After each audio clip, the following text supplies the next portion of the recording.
Chapter 1. Anniversary Our marriage was a business alliance. Everyone in our circle knew that Julian Finch and I had our own separate lives. He was passionately involved with another woman, and I had a rotating cast of close male companions. "Aren't all these just your little tricks to keep me?" Julian once said with a sneer. But he was the one who first said he loved me, and later, he was the one who called me disgusting for another woman. I was tired of it. I didn't want to play this marriage game anymore. When he saw the divorce papers I had already signed, he panicked, kneeling and begging me not to leave him. Today was our third wedding anniversary.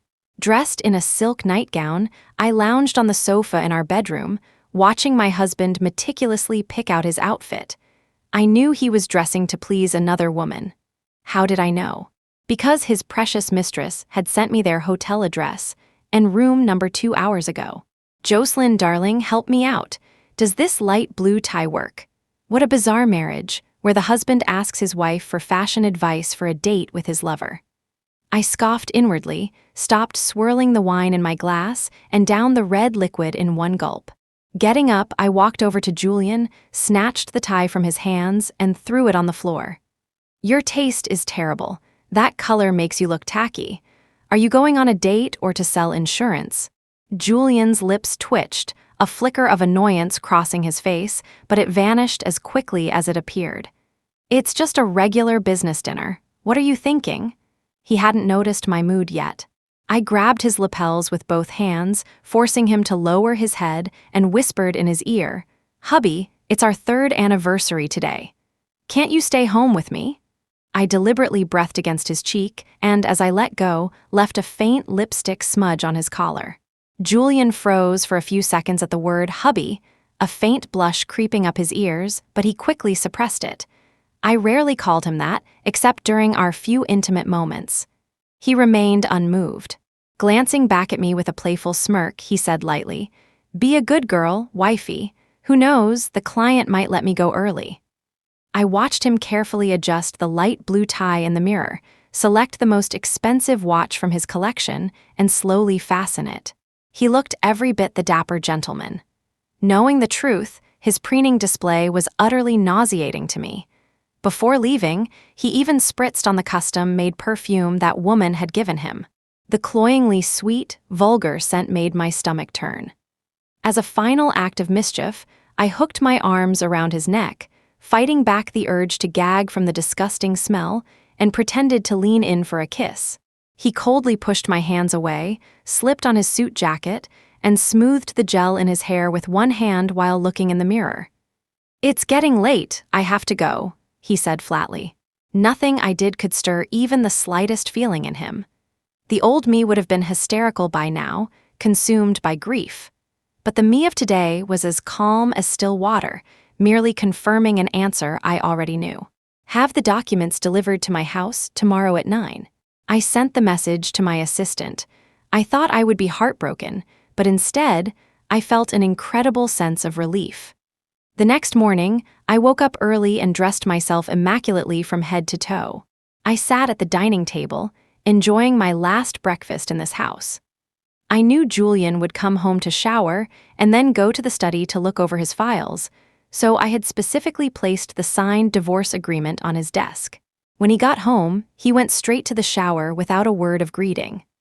I was chewing my last bite of toast, and by the time he stormed out with the papers to confront me, I had just finished my hot Americano. "Jocelyn Clark, what is the meaning of this? You even signed it." I looked at him. His hair was still dripping wet, water pooling on the floor. Last night's preening peacock was today's pathetic, raging drowned rat. "Don't worry about the partnership between the Clark and Finch families. I've already spoken with my brother. He's agreed to an amicable separation. It's been 3 years. You're well established at Finch Industries now. The divorce shouldn't impact you too much. As for a little stock market fluctuation, you're the great Mr. Finch. It's nothing you can't handle." I stood up, slinging my Chanel bag over my shoulder, ready for a graceful exit. Julian lunged forward and grabbed my wrist. "I was talking about us. I was just using Nina. I was never serious about her. It's true that I only love you. I never lied about that." His grip on my wrist tightened until it trembled. I winced in pain and yanked my arm away, leaving angry red marks behind. His dampness lingered on my skin. I grabbed a tissue and wiped it away, my furrowed brow making my disgust perfectly clear. There has never been an us, so there's nothing to talk about. He blocked my path with his body. Veins bulged on his neck, his lips were pressed into a thin, trembling line, and his eyes blazed with fury. "Jocelyn, I know you love me. Aren't these just your little tricks to keep me? That showbiz phony, you're just using him to make me jealous, aren't you?" His words dripped with contempt and disdain. For a few seconds, I was dazed. Did Julian care about me? So he knew all my little schemes were meant to win him back, yet he still ran to another woman without hesitation. Vivi was right. A man who truly loves and cares for you would never let you feel wronged, nor would he ever bear to neglect you. So who was this pathetic act for now? Julian, I admit it. In the past, those men were just tests. They were meant to make you angry. But it was useless. I lost. You single-handedly destroyed every last bit of love I had for you. I really don't love you anymore. A look of hurt and loss flickered across Julian's face, but I told myself my mind was still playing tricks on me. I scanned the home I had lived in for 3 years, dragged my suitcase containing my most precious belongings to the door, and took one last look at the man I had loved for nearly a decade. Then, I pulled a thick stack of evidence of his affair with Nina from my bag and threw it in his face. His face was etched with despair, his eyes showing a vulnerability I had never seen before. But now, all I felt was scorn for my former self. How could I have been so blind to this bastard for so many years? He couldn't meet my gaze. His expression was frantic, the corners of his eyes were red, and the hand he extended toward me trembled before pulling back. "I don't agree to the divorce. Jocelyn Clark is the only wife Julian Finch, will ever acknowledge." "You've got some nerve, Julian Finch. You don't get a choice. If you don't agree, I'll sue. Don't blame me when things get ugly." With that, I turned to leave, wanting only to escape. Even the air around him felt tainted. Goodbye. No one waits forever. Chapter 2. Family friends are families. The Clarks and the Finches had been friends for generations. We were close in age. Julian was only a few months older than me. He was the only son of the Finch family, and I was the only daughter of the Clark family. When we were still in our cribs, our parents would joke around. They're about the same age. Perfect childhood sweethearts. It would be hilarious if they ended up getting married. Julian and I grew up hearing these jokes. He would always just laugh them off, and I never took them seriously either. But I'd be lying if I said I never secretly imagined what it would be like if we did get married. We went to the same kindergarten, elementary, middle, and high school. We spent a huge part of our lives together, the very definition of childhood sweethearts. In kindergarten, Julian was always trailing after me. The other kids would laugh and call him my little sidekick, and he'd just stick his tongue out and make faces at them. "She's going to be my wife someday, so what's wrong with me being nice to her?" On every field trip, he'd insist on walking with me, keeping other little boys away and stuffing my pockets full of candy and snacks. In elementary school, I once gave myself a terrible haircut. The mischievous boys in my class all made fun of my butchered bangs. When Julian found out, he chased them across several floors. He wasn't as tall as them and ended up getting beaten up, which led to his parents being called to the school more than once. By middle school, Julian had a massive growth spurt and was already 6 feet tall. With his handsome looks and killer basketball skills, he became the big man on campus. Plenty of girls confessed their feelings to him, but he turned them all down. He was an amazing basketball player and won many games and honors for the school. Every time he received an award, he would come straight off the stage, take off the medal, and put it around my neck. "See, your big bro is awesome, right?" Rumors flew around school that we weren't just childhood friends, but secretly a couple. Julian would just chuckle when he heard the rumors and never deny them. I didn't want to be the one to break the comfortable silence either. It felt like whoever confessed first would lose. All I knew was that Julian treated me differently from everyone else. Whether we were together or not, we were each other's most special person. When we got to high school, we were in different classes, so we naturally saw less of each other. Maybe it was his rebellious phase, but Julian became colder, more aloof. If he ran into me in the halls while with other people, he'd act like he didn't know me, not even saying hello. But he would frequently and generously treat my entire class to McDonald's and KFC, saying he wanted to expand his social network at school. In my junior year, I developed a crush on a cold, top student in my class. His family wasn't well off, and he only bought one meal a day. His handsome face was attached to a body that looked like a strong wind could blow it away. Respecting his pride, I was upfront about my feelings and tried all sorts of ways to bring him food every day. At first, he would just say a quiet thank you, but as it continued, he began to sternly refuse me. One time, he fainted on his way to evening study hall when no one else was around. I struggled to get him to the nurse's office by myself. He was tall, and it was incredibly difficult. I even fell a few times, using my own body to cushion his fall. When we got there, he was the one who was pale and unconscious, but I was the one covered in scrapes and dirt. After he woke up, the first thing he said wasn't thank you, but a final rejection. Next year is senior year. I don't want to be in a relationship. Miss Clark, you should stop wasting your time. Your grades aren't exactly top tier. But then again, with your family's money, you'll live 1,000,000 times better than people like us even if you don't study. But I have to. It turned out he had grown tired of me. In that moment, between the two of us, I was the one who felt ashamed of my family's wealth. When senior year started, the aloof academic prodigy announced his new relationship with a girl from another class on his social media feed. That one-sided crush left me deeply hurt. It felt like I didn't even know how to like someone. I thought I was giving him my best, but in his eyes, it was all worthless. There was a class reassignment for senior year, and Julian, who hadn't been in my class before, was now with me again. I was still hung up on the academic's new relationship and couldn't figure out what I had done wrong. I would often just rest my head on my desk after class, lost in a daze. Seeing me so lifeless, Julian came over and sat at the desk in front of mine.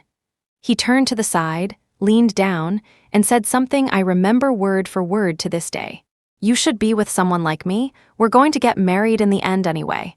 I didn't take him seriously and just turned my head to continue sulking. "You're insane. I'm serious. We're both good-looking and rich, our families are well-matched, and we've known each other for years. Anyone would agree we should be together." The bangs on the young man's forehead swayed. His eyes shimmered as he looked at me, and a gentle breeze rustled his shirt, carrying the fresh scent of soap. I had never realized just how handsome Julian Finch was. Chapter 3.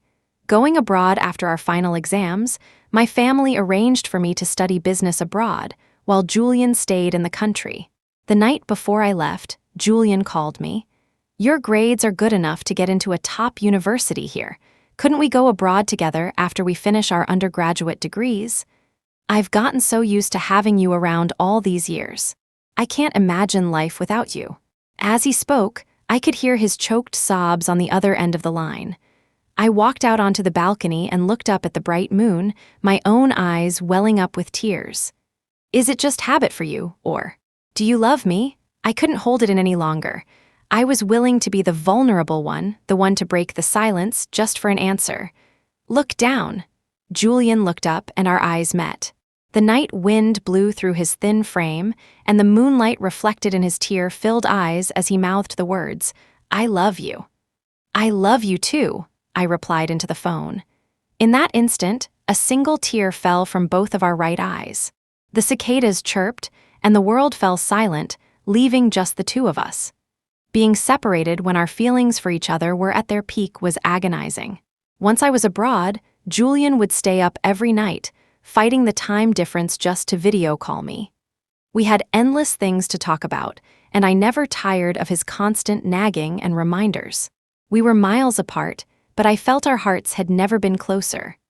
One time, I was pulling an all-nighter to finish a term paper, so stressed I could have crushed a fly between my eyebrows, but Julian insisted on a video call. "I just need to see your face, that's all." "I promise I won't talk. I won't bother you." He just rested his head on his desk, staring at my screen like a loyal dog watching a home security camera, his lips pouted and his eyes blinking slowly. By the time I finished writing, Julian had fallen asleep with his head on his arm, his breathing even and steady. He murmured in his sleep, "Jocelyn Clark, let's get married when you come back." "Okay," I whispered back. The screen reflected my smile. The heavy coursework had left me exhausted, but seeing him was like a breath of fresh air, washing away all my troubles. It was then I realized just how much I loved Julian. I didn't wake him. I just cupped my face in my hands and studied his sleeping face, his long, slightly trembling eyelashes. Everyone says distance is a problem, that few long-distance relationships can survive the gap. I didn't believe it. Julian's actions proved that, at least for us, it wasn't a problem. 3 years passed quickly abroad, and the contact between Julian and me gradually lessened. I completely understood that he was busy with his studies and career back home, and I gave him my full trust and support. We were both competitive people. As we built our own successes, we were also building a better version of us. Before long, Vivi told me that Julian's father was sponsoring a female university student from a poor background named Nina Shaw. He had even taken her in as a goddaughter. As soon as she graduated, she joined Finch Industries, and Julian was taking very good care of her. "You're still abroad, be careful someone closer to him doesn't steal him away. You won't even know your man's been poached." Vivi was indignant, ready to charge into battle as if she were fighting off her own rival. I laughed and teased her, "But I've got you back home, my emotional strategist. With you keeping an eye on things, what do I have to worry about?" "You're too careless." Later, during a video call with Julian, I tried to casually ask about this godsister of his, but his expression remained unchanged, as calm and composed as ever. Perhaps sensing my unease, Julian flew abroad to spend a month with me after his internship ended. He knew I never got used to the food there. Squeezing time out of his busy schedule of classes and work, he had spent a year learning to cook from a 5-star hotel chef. Also, he could make delicious meals for me during that 1 month. Julian was incredibly thoughtful, and I couldn't find a single fault. The way he looked at me was still as clear and sincere as it had always been. Although I still felt a sense of distance between us, we hadn't spent time together like this in years. I figured it was just a matter of getting used to it again. Nina also got my contact information through Julian and started calling me sister-in-law this and sister-in-law that. She would frequently update me on Julian's schedule and send me various photos of him at work and in his daily life. In the photos, Julian looked so happy, but the person across from him wasn't me. That smile felt somewhat unfamiliar. Not only that, but Nina would often chat with me about random things, always circling back to Julian. "Sister-in-law, I'm so jealous of you. My brother bought you another diamond necklace. The one he got me is so tiny, and I had to beg him for it. Jocelyn, you have to come back soon. My brother misses you like crazy. He's going insane." I never expected Julian to have such a close and harmonious relationship with his godsister, as if they were naturally part of the same family. Every time I saw the photos Nina sent, saw Julian's smile, I couldn't help but feel a pang of jealousy. How could you smile like that for someone other than me? At that time, I felt a darkness growing inside me. I restrained my imagination, telling myself to be generous, to be trusting. A relationship without trust is nothing. It would be a lie to say I wasn't anxious, wasn't doubtful, wasn't scared. I just wanted to get back home as quickly as possible, back to Julian's side. I condensed a 2-year master's program into a single, grueling year. Chapter 4. The arranged marriage. A week before I was scheduled to return home, I learned through my brother that the Clark and Finch families had already arranged our marriage. My parents were gradually stepping back, making my brother the de facto head of the company. He had his doubts about the union. Our two families were old friends, and a merger of our companies would be incredibly profitable. Plus, Julian had confessed our relationship to his parents, making our marriage seem like a natural progression. I don't need you to sacrifice your happiness for the family's benefit. There's no end to making money. If it were anyone else, I wouldn't even have to ask you. I'd reject it on your behalf, my brother said. I respect whatever decision you make. No matter what, you'll always be a Clark. I've set aside 35 of the company's shares for you as a safety net. My brother urged me to think it over carefully. I squeezed his hand and nodded. Not long after I returned, we held a lavish wedding, which the media dubbed the wedding of the century. The first 6 months of our marriage were incredibly fulfilling and happy. I felt like the luckiest person in the world, financially secure, with a career and a loving husband. But then there was Nina, the godsister. Before our first year of marriage was even over, she couldn't hold back any longer. All her previous kindness towards me was just a facade, a tool for her to show off. As a senior executive at Finch Industries, she naturally attended the same exclusive private parties we did. The sweet, obedient, and adorable girl who used to shower me with compliments was gone. At the first private party after our wedding, the Clark-Finch union was still the talk of the town. All eyes were on Julian and me. And that day, Nina happened to be wearing the same haute couture dress as me. Because she was taller, the comparison was not in my favor. Oh, sister-in-law, we have the same taste. What a coincidence that we wore the same dress. It must be fate, she chirped. The designer is a friend of mine from university, you know. She said I was the inspiration for this dress. In the eyes of the crowd, it was obvious who was the cheap copy. Julian, whose arm I was holding, said nothing. He simply gestured that he needed to go talk business with someone else, leaving me to fend for myself. I endured the appraising stares from everyone, maintained a polite smile, and, amidst the whispers, dutifully made my social rounds before finally escaping to the restroom. I had barely stepped inside when Nina followed me in. "You're so pathetic, Jocelyn Clark. I'm walking all over you, and you don't even dare to make a sound. I've rarely seen a woman as spineless as you. Or are you just playing dumb? You only married him for the money, didn't you? You don't love Julian at all." She then pulled out her phone to show me a photo of her and Julian. He looked sleepy, while Nina was making a face at the camera. I was already fuming and looking for a way to vent my frustration. Nina had just served herself up on a platter. I let out a cold laugh and, with my still damp hand, slapped her hard across the face. The red mark stood out starkly against her pale skin, clashing with her perfect makeup. I washed the hand I had used to hit her again and said with a smirk, "Who do you think you are, trying to walk all over Jocelyn Clark? Without the Finch family's charity, you would have never climbed this high. You wouldn't have the right to even be in the same room as me, let alone hit me." Furious, Nina actually took off her high heel and tried to smash it over my head. I executed a swift chop to her wrist, followed by a chokehold. She could only claw at my arm, struggling to breathe, completely immobilized. "I studied combat fighting abroad. You're no match for me." I then shoved her aside. Nina collapsed to the floor with a loud cry. She looked defeated and powerless, biting her lower lip, her eyes red and filled with tears, yet still flashing with anger and resentment. After the party, Julian was still busy networking, so I went home by myself. He didn't return until late at night. I was already in bed. Usually, he would tiptoe in, afraid of waking me, but tonight, the sound of him smashing things in the living room woke me before he even reached the bedroom. "Jocelyn Clark, what kind of attitude did you pick up abroad? The wife of Julian Finch, cornering someone in a bathroom at a party? Are you some kind of thug? Nina is at home with an ice pack on her face right now. You need to remember your status and act accordingly. If this gets out, you'll disgrace the entire Finch family."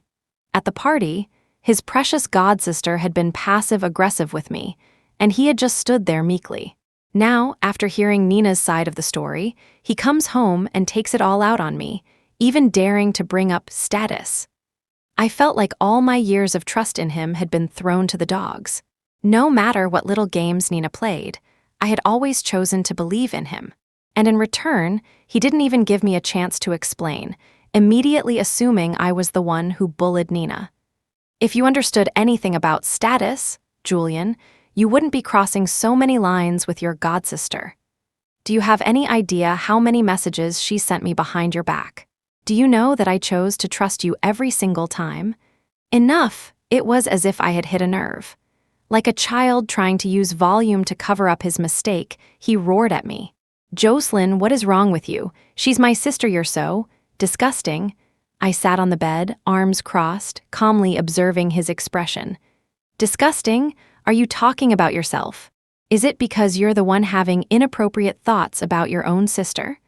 I fought back the tears that threatened to spill, a defiant smile still on my lips.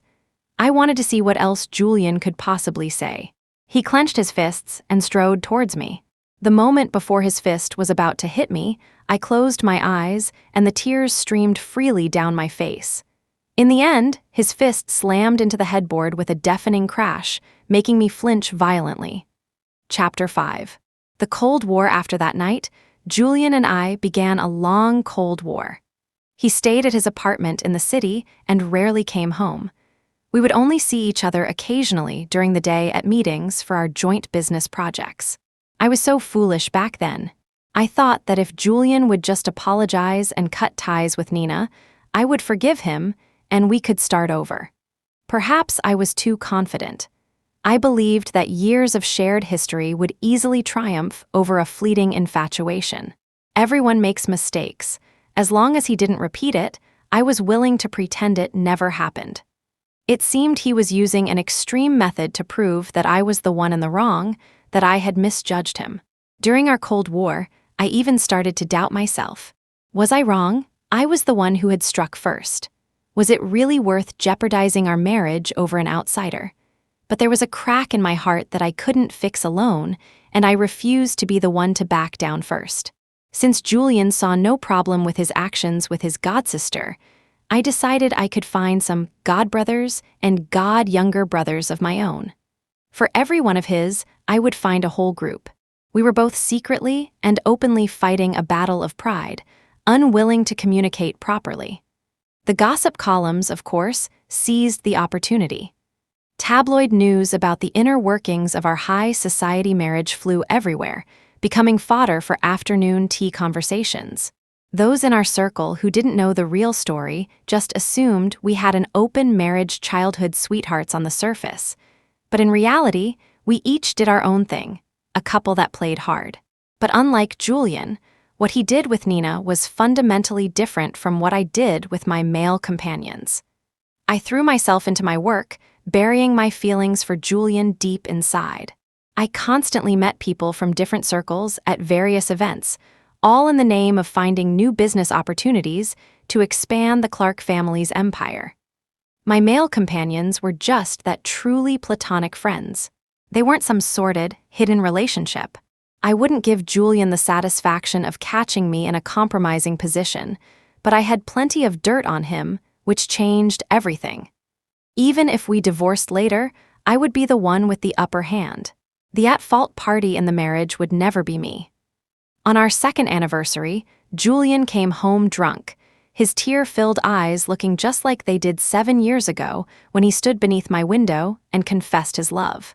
Because we were still in our Cold War, I didn't want to be in the same room with him. I grabbed my bag to leave. He wrapped his arms around me from behind, his breath warm on my neck. He bit my shoulder, his voice choked with sobs. "Wife, my Jocelyn, I was wrong, I was so wrong, I'm sorry, I miss you so much. Seeing you with other men. I get so jealous, I'm so jealous of them." I hate to admit it, but my heart had already softened considerably. No matter how hard I worked, no matter how I tried to hide it, I still loved this man who had hurt me. Loving him felt like a curse. "I miss you too." I wrapped my arms tightly around his neck, biting his lips vengefully until the taste of iron filled our mouths. He didn't resist, only submitting to my lead. In the end, clothes were scattered across the floor, and the room was filled with passion. Absence makes the heart grow fonder. Just like that, we reconciled. He promised me he would keep a proper distance from Nina and report everything to me. He told me that Nina was overly dependent on him and would often do things that crossed the line. He begged me to trust him, insisting he had never had feelings for her, that he would only ever love me in this lifetime. Just when I thought our marriage had been successfully saved and was back on track, I was once again thrown into despair. While tidying up some old things, I stumbled upon an old high school photo of Julian. In it, a shirt-clad Julian was leaning affectionately against the shoulder of a girl with straight bangs and round framed glasses. At first glance, the girl was unremarkable. No wonder I had no memory of her from school. But on closer inspection, the face beneath the glasses was exceptionally pretty. With a little makeup, she would surely be a beauty. As far as I knew, Julian had never dated in high school.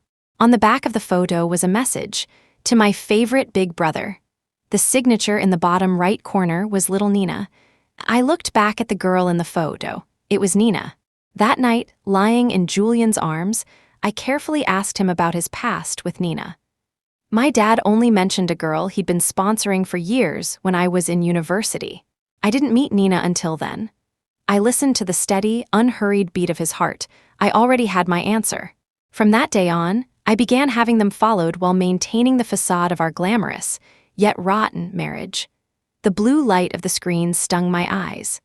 Someone had reopened my scarred over wounds and poured a ladle of salt on them, a pain so sharp it was both agonizing and clarifying. I scrolled through the evidence, one click at a time. There was no more room for self-deception. During our Cold War, Julian hadn't reflected on his actions at all. Instead, he had continued to live with Nina in a suburban villa, eating and living together, a public-facing couple. Compared to me, he and Nina were more like a husband and wife. I stared at the screen for a long time until a wave of dizziness washed over me. My stomach churned, and a sour taste rose in my throat. Julian himself had buried our relationship and our marriage. Looking at all this was like watching a playback of a dead love story's final moments. In the time that followed, I waited silently, waiting for Julian to slowly, piece by piece, wear away the last remnants of my love for him. Chapter 6. The confession, what are you thinking about? Don't tell me you're thinking about that guy even when you're with me. Luke Ryan's fluffy head nuzzled against my cheek, the warm touch pulling me out of my memories. Well, now that you mention it, I am. I looked into his shimmering eyes and gave him a mischievous smile. The day I told Julian I wanted a divorce was the day I accepted Luke's confession. Luke was the showbiz phony Julian had spoken of. Today was the wrap party for his new series. He had ducked out of the celebration early to meet me by the river to watch fireworks and celebrate. A gentle breeze blew, streetlights reflecting on the rippling water. The entire river looked like a flowing ribbon of black silk, ready to drift away on the wind. Luke and I sat on the tailgate of his truck, quietly waiting for the show to begin. He produced a scarf from somewhere and wrapped it snugly around me. I knitted it myself. "He never knitted you one, did he?" he said, practically begging for praise. All right, you're the first. This isn't a gift for you, though. They say giving a scarf when you're dating leads to a breakup. I'll give it to you after we're married." "So cheap," I said, carefully feeling the texture of the scarf. The stitches were a bit rough, clearly the work of a beginner, but it was soft and warm. Luke moved behind me and covered my eyes. "It's about to start," he whispered in my ear. The moment he let go, fireworks erupted from all directions, blooming in the sky in a simultaneous burst. The deafening crackle of gunpowder gave way to a brilliant, fleeting beauty. Dazzling streams of fire cut through the inky night, specks of light falling like stars into the river below, making it impossible to tell if they were meteors or embers. In that instant, for some reason, my eyes began to sting. Luke's hand naturally found mine, and he brought it to his lips, warming my cool fingers with his breath.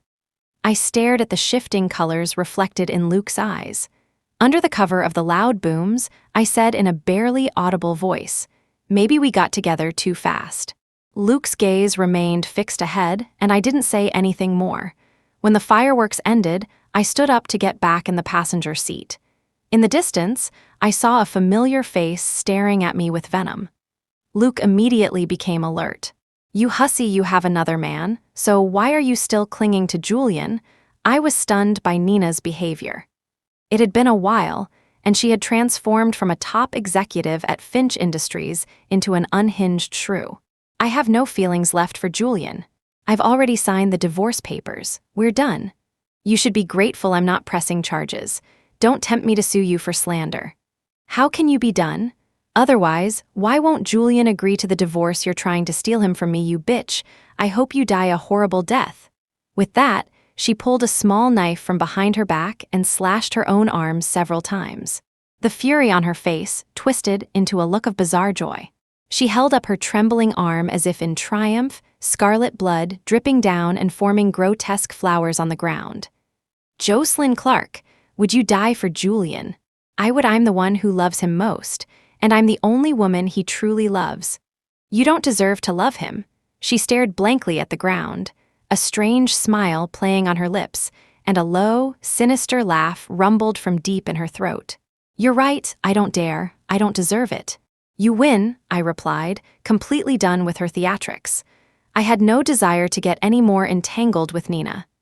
As she lunged toward me, Luke shielded me, and we both scrambled back into the car and sped away. Given Nina's mental state, for all I knew, she was legally insane. She could stab someone to death and not even go to jail. Still, that crazy streak of hers might be useful against the Finch family someday. The car was uncomfortably silent. I broke the quiet first, asking tentatively, "Did that scare you, Luke?" Luke stared straight ahead, as if he hadn't heard me.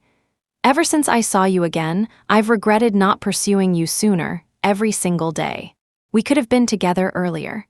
That whole family seems messed up. The thought of you spending 3 years in that house gives me chills. If I could be born again, I would beat that bastard to the punch and warn you 1,000 times to stay away from him." He spoke with the righteous fury of a soldier heading off to war.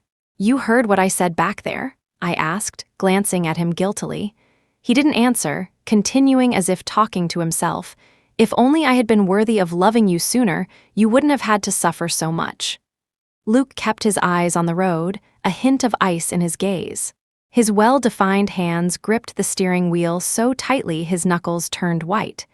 He clenched his jaw, the muscles in his face tensing. While waiting at a red light, I gently touched his hand on the gear shift. He immediately grasped my hand in his, and a smile returned to his lips and eyes. "It wasn't fast at all. I want to take you to meet my parents right now. I haven't even finalized my divorce yet." Chapter 7. A coincidence meeting Luke was a complete coincidence. About 9 months ago, Julian and I had a work-related argument. I discovered that the materials used in a construction project managed by Nina were subpar, and the supplier was a longtime friend of the Finch family. Not wanting to offend his family's friend, Julian planned to turn a blind eye. I tried to warn him out of good conscience, but Julian thought I was just being petty and jealous of Nina. After the fight, I grabbed my best friend, Vivienne, and planned a trip abroad to clear my head and do some advance scouting for international business. We had just arrived at the airport when our flight was delayed. With nothing to do, we wandered around. We noticed a small crowd gathered excitedly in an open area nearby. As we got closer, we saw it was a group of fans waiting for a celebrity, asking for autographs. The star at the center of the crowd had an air about him that set him apart. He was tall, and his camel-colored coat made his frame look even more long and lean, with broad shoulders and a narrow waist. Though a mask covered most of his face, the eyes and brows it revealed were incredibly handsome. He was patient with his fans, gently organizing them into an orderly line, his eyes always crinkling with a smile. Vivi glanced at a fan's sign and gave me an all-knowing look. "Oh, that's Luke Ryan. He's an actor with a small agency. I saw him in a show where he was the third male lead. He's a good actor with a decent reputation, just doesn't get great roles, so he's not very famous." Vivi came from a family of actors. Both her parents were renowned veterans in the industry. She ran her own entertainment company, and her husband was a famous director, so she knew the scene well. Luke quickly finished signing autographs, reminding his fans to be safe on their way home. His arms were full of gifts, and I saw him carefully fold their letters and place them in his coat pocket, before getting into his car. I'd seen celebrities at the airport before and knew that the trash cans in the first-class lounge were often filled with discarded flowers and letters from fans. I couldn't help but remark to Vivi, "I hope he stays this kind even after he gets famous." In the departure lounge, I looked up Luke Ryan on my phone. There wasn't much about him online. Most of his roles were minor supporting characters, but his acting, especially with his eyes, was captivating. Even in the background, his reactions were always on point. He was also fearless. For one role, the director told him to put sand, muddy water, and even slop in his mouth. And he did it without hesitation, repeating the take over and over without complaint. During one action scene, his wire harness malfunctioned, and he fell from the third story. If it hadn't been for something breaking his fall, he could have been killed. He ended up with a broken leg and was forced to leave the project. Reading all this, I felt a genuine admiration for the young actor. The next time I saw Luke's name was at a dinner party. Vivi mentioned her husband, Sam, was preparing to direct a new S-tier drama that many in the industry were predicting would be a massive hit. She asked if we were interested in investing and dragged me along to their dinner meeting. Sam confessed that he was struggling with casting. He wanted to bring in more big-name, award-winning actors to do the excellent script justice and to be on the safe side. But scheduling conflicts were making it difficult. I glanced at the audition list. It was long, with the names of famous veteran actors circled in red. Toward the end, I saw Luke's name. "Sam, I think you should be bold and try bringing in some new talent. I've noticed a lot of young, driven actors are just waiting for a chance. It would also prevent audience fatigue. The theme of the new script is out with the old, in with the new, which is quite fitting," I added. I didn't mention Luke by name to give him an opportunity. The rest was up to him. Sam invited me to the auditions, even though I hadn't decided to invest after the dinner. Luke's performance exceeded my expectations. His audition for the male lead was on par with that of a renowned Best Actor winner, so much so that Sam even wavered on his choice for the lead. But he couldn't let down the award-winning actor, who had turned down several other projects for this role. So, he had Luke audition for the villainous second male lead instead. He portrayed the character's restrained, unrequited love for the female lead with heart-wrenching perfection. Facing the male lead, his long-lost biological brother, he conveyed a complex mix of hatred and love, perfectly capturing the character's duality and internal conflict. Sam was so impressed he stood up and applauded. Luke had successfully landed the role of the second male lead. After the audition, I opened my phone to a new friend request.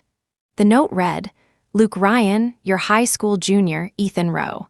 As I wondered how he got my contact information, Vivi, sitting next to me, flashed a mischievous grin. Chapter 8. Rude Luke parked the car and walked me to my apartment building, clinging to me, unwilling to let me go. He buried his head in the crook of my neck, his arms wrapped tightly around me. It felt like being hugged by a giant teddy bear from an amusement park. He held on until my neck ached before finally letting go. Before leaving, he took my hand, gently stroking the back of it, his head bowed in a picture of pitiful dejection. "I have to go out of town for work for a few days. You have to take good care of yourself while I'm gone." Then he suddenly pulled me into another hug, letting out a loud sob on my shoulder. I honestly didn't know how to comfort him. He was a 6'3" giant, with enough muscle to take on 10 Julians in a fight. On screen, he was cool and sophisticated, but here he was, a blubbering mess. I could only patiently soothe the big baby, patting his back. There, don't cry. Trust your big sis, okay? I'm highly skilled in self-defense, remember. Who could I possibly be afraid of? Are you looking down on my abilities?" I only ever called myself Big Sis when we were alone. It was something Luke insisted on, saying we had to respect seniority. I still found it cringy, and goosebumps broke out on my arms. Luke instantly broke into a smile through his tears. You're right, of course, I trust you, sis. If the paparazzi ever caught him like this, his fans would probably have a meltdown from the cognitive dissonance." Luke might be the first male actor in history to have a scandal because he was too much of a crybaby clinger. Suddenly, a dark figure flashed in front of me. Before it could reach me, Luke had already tackled it to the ground, pinning the person's arms behind their back, forcing them face down. The vulnerability and sadness on Luke's face vanished, replaced by his usual cool composure, his eyes glinting with anger. I couldn't help but applaud. What an excellent actor! That lightning-fast change in expression was stunning. And with those skills, he could easily be an action star. Jocelyn Clark, I didn't think you'd find a replacement so quickly. And here I thought you were so virtuous. Your taste has really gone downhill, just another toy boy. The black hood of the person on the ground fell back, revealing a pale, gaunt face with dark circles under the eyes. He looked utterly haggard. Well, hello there, ex-hubby dearest. Back for another episode? Luke released Julian, then crouched down to continue taunting him. Good grief, running into this pair of clowns on the same night, I thought, rolling my eyes. Julian's eyes were filled with hatred and resentment. Without a word, he lunged, aiming a punch at Luke's face. Luke calmly caught his fist, his voice dropping to a theatrical, disdainful tone. I would never be so crude in front of the woman I love. I suggest you learn some manners. No one wants a man that rough. If you've got the guts, let's set a time and have a proper match in a licensed gym. But looking at your flailing punches and delicate skin, I'd feel like I was bullying you.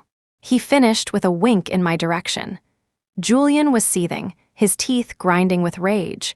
Covered in dirt and dust, he had lost all semblance of dignity. Then, to my shock, he dropped to his knees in front of me. Jocelyn, I'm begging you. What do I have to do to make you come back? Nina means nothing to me. Just say the word and she's gone. All those years we had together, are you really just going to throw them all away? A little late for that, wasn't it? He wanted to have his cake and eat it too. He was a master of self-pitying theatrics. Ha, Nina means nothing, yet you were willing to destroy our relationship for her. You were willing to give me the silent treatment for months, and while I was wondering if I had misjudged you, you were off with your new beauty. Julian's actions only fueled my disgust. I couldn't even stand to look at him. He scrambled up from the ground, desperate to explain. Jocelyn, you still care about me, don't you? You wouldn't be saying these things if you didn't care. Just as his hand was about to touch me, I flinched away. The light in his eyes dimmed. Sign the divorce papers as soon as possible. I'm running out of patience. And another thing. I wish you would disappear from my life. If you dropped dead tomorrow, I wouldn't feel a thing. He looked as if he'd been struck by lightning, utterly defeated, like a fish gasping for air on dry land. Julian's body trembled, and a strange, bitter smile spread across his face. You'd trust someone from the entertainment industry? You're such a fool, Jocelyn. I guarantee he plays around way more than I ever did. Don't come crawling back to me when he's done with you. Unless you're kneeling at my feet just like this, I won't give you the time of day. Before Luke could chase him off, the security guards on duty had already grabbed the rambling Julian and dragged him away, nearly calling the police. Looking at him now, I couldn't see a trace of the carefree, sunny boy he once was. The Julian Finch I loved was long dead. A passionate chapter of my youth had truly come to an end. Chapter 9, Divorce in the End, Julian agreed to the divorce. The division of assets didn't take much effort. I received the majority of our shared marital assets, and he threw in 2 riverside villas as compensation. I accepted everything he offered without protest. Who says no to money? It was all what he owed me, and what I deserved. The news of our split spread across every platform. Numerous media outlets contacted my family's company, trying to dig up the inside story of the divorce. One paparazzo even tried to blackmail me with photos of me and Luke, demanding a hefty sum for his silence. My brother handled it all. The incident caused my parents to reprimand me for being unwise, for not keeping my man in line. Just endure it, and it'll be over in a lifetime. Making a scene with a divorce is so unsightly, they said. Thankfully, my brother stood by me from start to finish. He acted as a mediator between me and our parents, and eventually, their old-fashioned, conservative minds began to understand my position. They even started to feel some resentment toward their old family friends, the Finches. Meanwhile, Luke's new drama had been airing for nearly 2 weeks and was receiving rave reviews. Fan-made content sprouted up like mushrooms, boosting the show's popularity to another level. In just 2 weeks, Luke gained 1 million followers. His character, the villainous second male lead, became even more popular than the protagonist. He was hailed by netizens and industry insiders as the breakout actor of the year. His past works were unearthed, and many people wondered how they had missed such a hidden gem, an actor with both looks and talent, who was also humble and incredibly kind. Just as Luke's popularity peaked, a video was released by an anonymous account and shot to the top of the trending topics.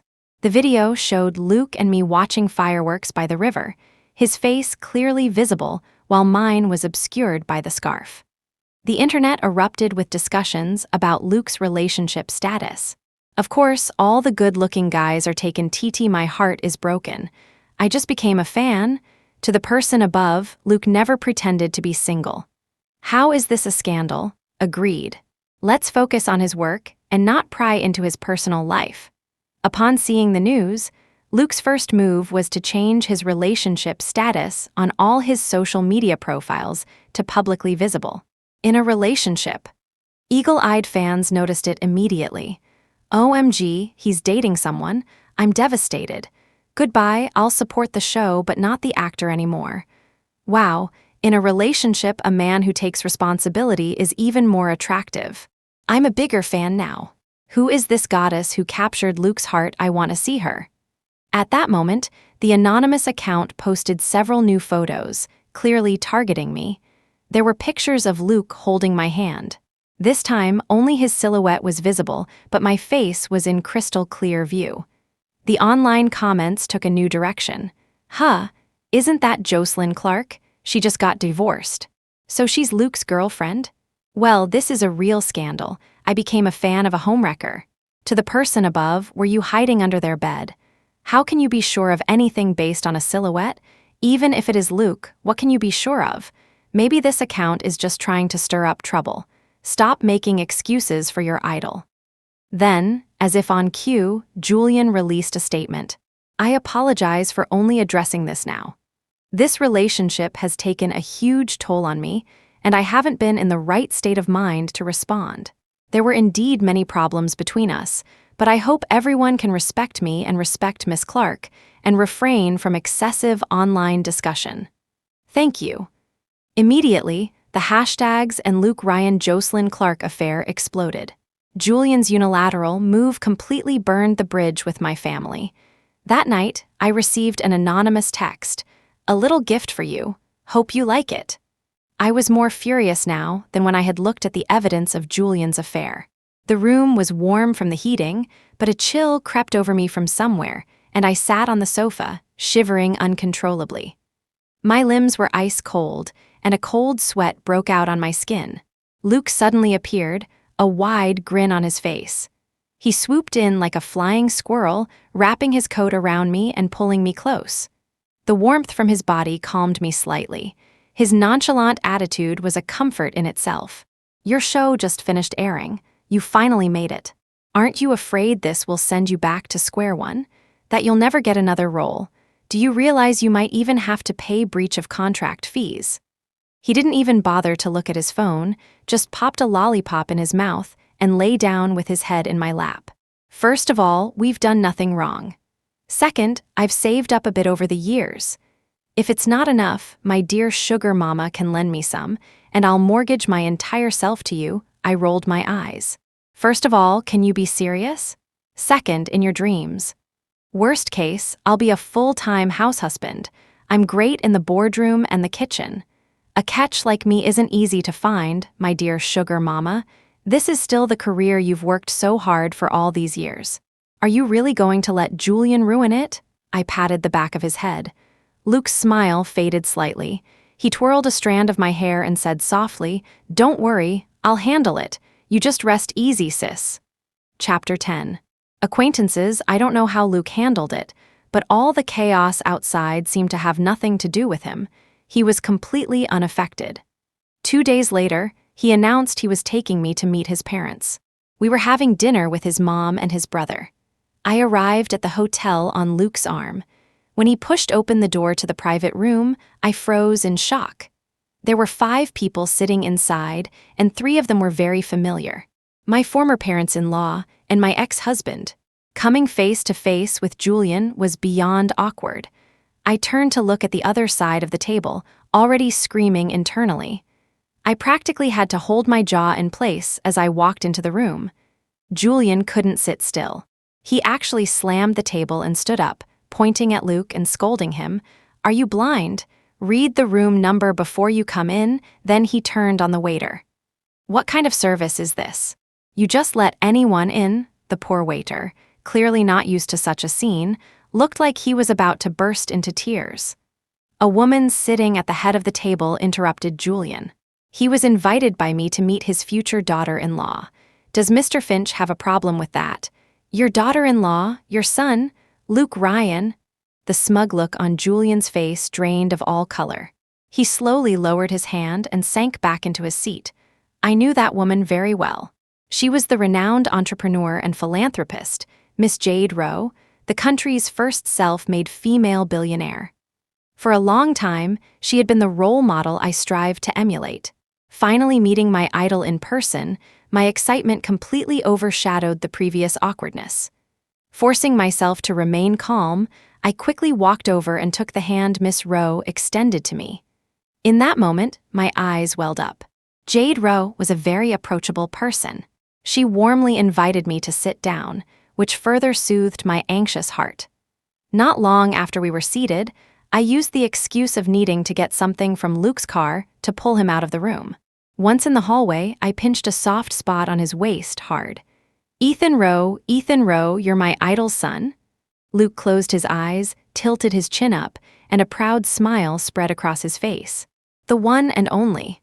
He had never told me much about his family. I had no idea he was a hidden dragon. He was really good at keeping secrets. He had only told me that he wasn't interested in the family business, that he didn't want a life where he could see the end from the beginning. He wanted to experience all sorts of different lives, and acting was a great way to do that. Well, a rich young master chasing his dreams in the entertainment industry. Because of his choice, he and his father had been at odds for a time, even threatening to disown him. His father had also placed many obstacles in his acting career, making it impossible for him to use family connections to get resources. The fact that he had made it was entirely his own achievement.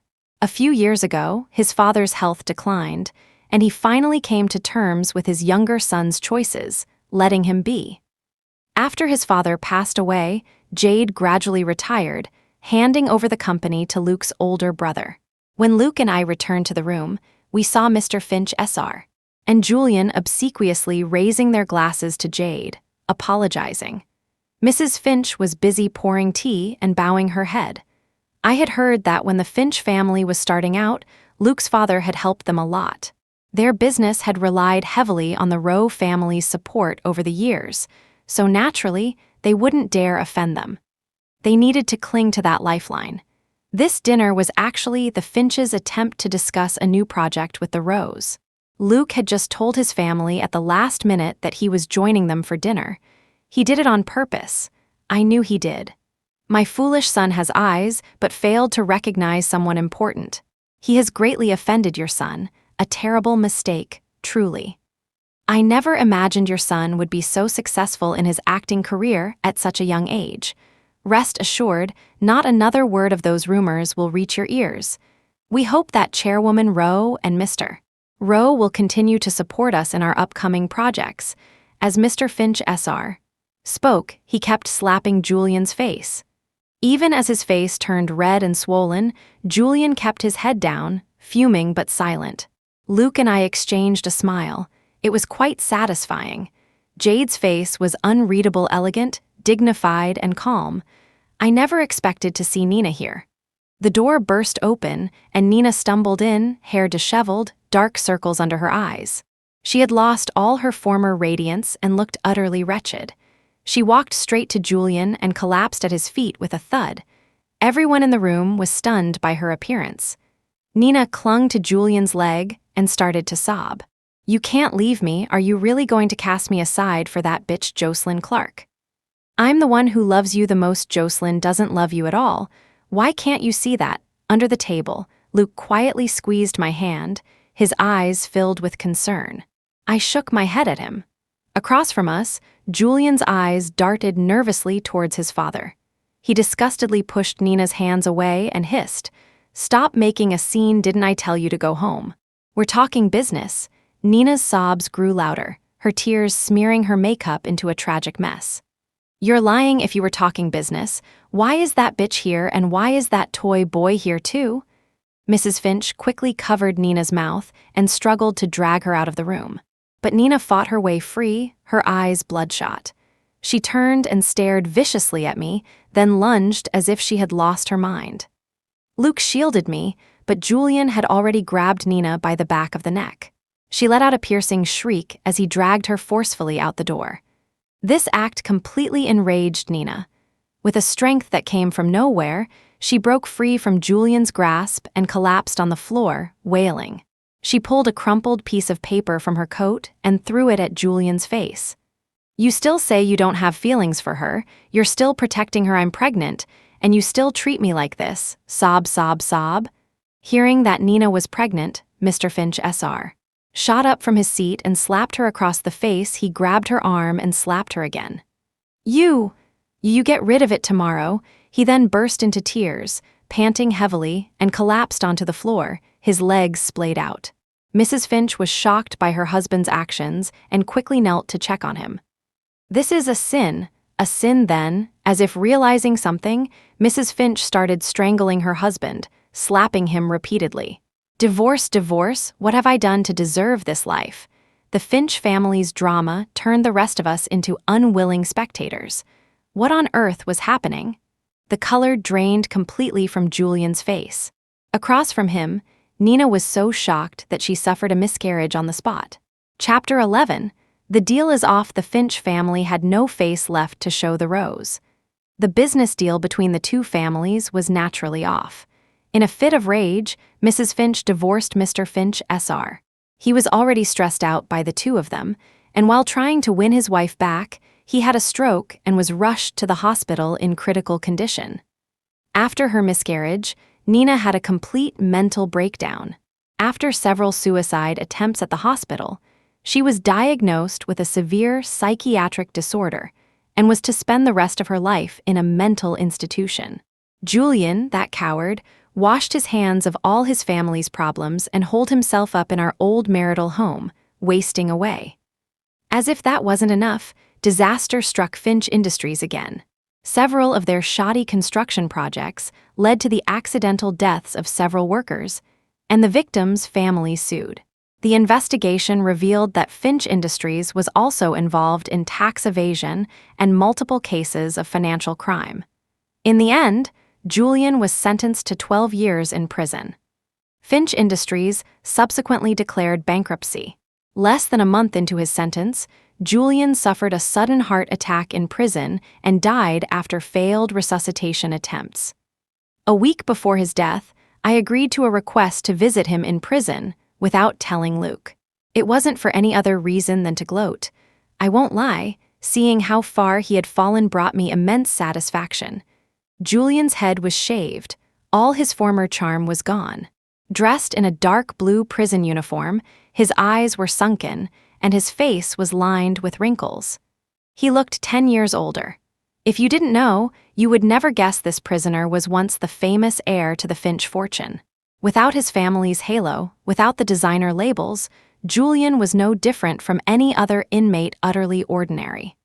I stared straight at his face, but he didn't dare meet my eyes, just kept his head bowed. We both held the phones, but he remained silent. "Are you going to say something? I'm busy. I have to go on vacation with my fiancé." "I'm sorry. I just wanted to say I'm sorry. I never found the chance to tell you before." He struggled to force out the words, as if he expected me to want to hear them. I had stopped caring a long time ago. It wasn't even about forgiveness because he no longer had the power to hurt me. In the end, I said nothing, quietly hung up the phone, and turned to leave. I heard the sound of a fist hitting the glass partition, and then nothing. The sordid story of the Finch family spread across the internet, and the so-called affair between Luke and me was completely debunked. My parents, who had always been critical of my divorce from Julian, were stunned. They couldn't believe their longtime family friends and in-laws could be involved in such things and end up in ruins. They praised my brother and me for our wisdom in getting out of that mess so early. It just goes to show you have to take control of your own life. Even your closest family can't truly understand what you're going through. Luke announced that he would pursue legal action against all the netizens who had spread rumors, slandered, and personally attacked us. The self-proclaimed, righteous netizens who had condemned us quickly started apologizing, terrified of receiving a court summons. Not long after, Luke posted a retirement announcement on his social media. "Hello everyone, I'm Luke Ryan, but my real name is Ethan Rowe. You have probably heard about the recent events. I, who was once unknown, have suddenly received so much attention and feel quite overwhelmed. Thank you for all your suggestions and criticisms. The situation has continued to escalate and has severely affected the normal lives of my family and me. After much reflection and consideration, I have decided to retire from the entertainment industry. My dream was always to experience multiple lives, but now, all I want is to be a devoted house husband, to protect and accompany the person I love. Thank you to all the fans who have supported me. Farewell, and perhaps we will meet again. Ethan Rowe? Could he be the mysterious second son of the Rowe family? He just said he's retiring, doesn't mean it's for real. Even if you're rich, you don't turn down money. Luke, what am I going to watch now that you're gone from our screens? Am I the only one who finds this romance sickeningly sweet? I don't care. I'm manifesting a rich, love-struck boyfriend for myself, manifesting hard." The statement was scheduled to post automatically. By the time it went live, sparking a firestorm of online discussion, Luke and I were already on a remote tropical island, carefree and relaxed. Under the beautiful sun, with a gentle sea breeze blowing, I lay on a comfortable lounge chair, reading his retirement announcement on my phone. Don't you think this is a bit too love-struck? You were just nominated for Best Actor. But now that you've retired, your name will be removed. What a shame. I took off my sunglasses, glanced at Luke beside me, and took a sip of my berry cocktail. So what if I'm love-struck? In this family, my wife makes the money, and I'm responsible for being beautiful. A qualified house husband, awards are meaningless. Keeping my wife happy is how I get rich. A lot of those award-winning actors in the industry don't get that. He answered casually while peeling a rambutan for me. Who said I'm marrying you? As if on cue, Luke knelt beside me on one knee. In that case, Miss Clark, may I ask if you would be interested in a marriage alliance with the Rowe family? It's more like you'd be marrying into my family. You're right, my dear sugar mama. Please take me in Chapter 12. Epilogue, Luke's perspective. The truth is, I've had a secret crush on her since high school. She was a year ahead of me. I was a freshman, and at the new student orientation, Jocelyn Clark gave a speech on the flag-raising platform as the student representative. She wore her hair in a high ponytail, and the wind would often lift her bangs. She was beautiful, and her voice was just as lovely. One look at her was all it took for my heart to skip a beat, but I wanted to know more about her. She was perfect in every way. The only thing I didn't like was that annoying guy who always followed her around like a shadow. He had the face of a jerk. I hoped they wouldn't get together. Later, I twisted my ankle in gym class. While the school nurse was treating me, I saw her shakily helping a boy into the office. Her school uniform was covered in dust. She had scrapes on her hands and legs, too, and my heart clenched. I watched them from a distance. After the boy woke up, he said a few words to her, and she immediately looked heartbroken. My heart ached even more. What did he say to her? She walked out in a daze. Fighting through the pain in my ankle, I limped over and handed her the medicine I had just been given. I saw tears welling in her eyes, about to fall. Not wanting to embarrass her, I didn't say much and just turned back. "Thank you." That was the first thing she ever said to me. She didn't know who I was, didn't even know my name, but I was happy I could help her. While nursing my crush on her, I read a lot of romance novels. They all said the latecomer never wins against the childhood friend. But I believe that in true love, there's no such thing as first come, first served. She graduated, and I still hadn't worked up the courage to introduce myself. She just seemed too bright, too perfect. Jocelyn deserved the best, and I wasn't the best yet. Later, I heard she went to study abroad. What a shame. She was so far away now, it would be even harder to get to know her. The year she came back, I had just graduated and was still working as an extra on film sets. And then she was getting engaged to that guy from high school. I couldn't believe they were actually getting married. For a moment, I thought, if only I could use my family's connections to arrange a marriage with her, but I couldn't be so selfish. That would be wrong. I wanted her to be happy, even if the one making her happy wasn't me. But gradually, I realized she didn't seem happy at all. Out of selfish concern, I even asked my brother to do a thorough investigation into the Finch family to see if they were involved in anything illegal. One day at the airport, while signing autographs for fans, I saw her and her best friend wandering around. I watched them out of the corner of my eye as they kept looking in my direction. On the outside, I was calm, but my heart was pounding in my throat. I even deliberately turned to show them my best angle. If my dear Jocelyn was collecting close male friends, what's one more? The next time I saw her was at the audition for my new show. It was an opportunity I had fought hard for.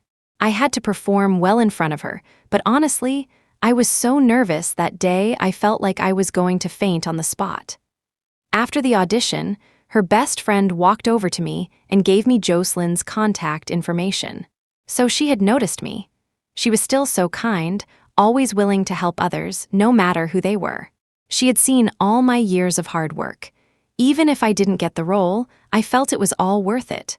I had finally gotten together with her, and then that bastard had the nerve to regret it. What? He only realized how great she was now? It was great that my new show became a hit. It was something I had dreamed of countless times, but my feelings then were surprisingly calm. I realized that all I had ever wanted was for Jocelyn Clark to love me. I knew Julian would try to pull some tricks, and sure enough, negative news about us was everywhere. But Julian miscalculated one thing, me. I started to be grateful for my decision to enter the entertainment industry against all odds. It was as if fate had arranged everything for us. If my father hadn't erased all information about my family background, I wouldn't have had this ace up my sleeve. Jocelyn, please forgive my dark side, forgive my selfishness. The day I took you to meet my parents, the reason Nina suddenly appeared, that was my arrangement. I found out that woman was having a hard time. I ran into her on the street by chance, and she was in a daze. It turned out Julian had been keeping her under house arrest for a long time. She was reaping what she sowed. All I did was help the Finch family's inevitable implosion happen a little sooner.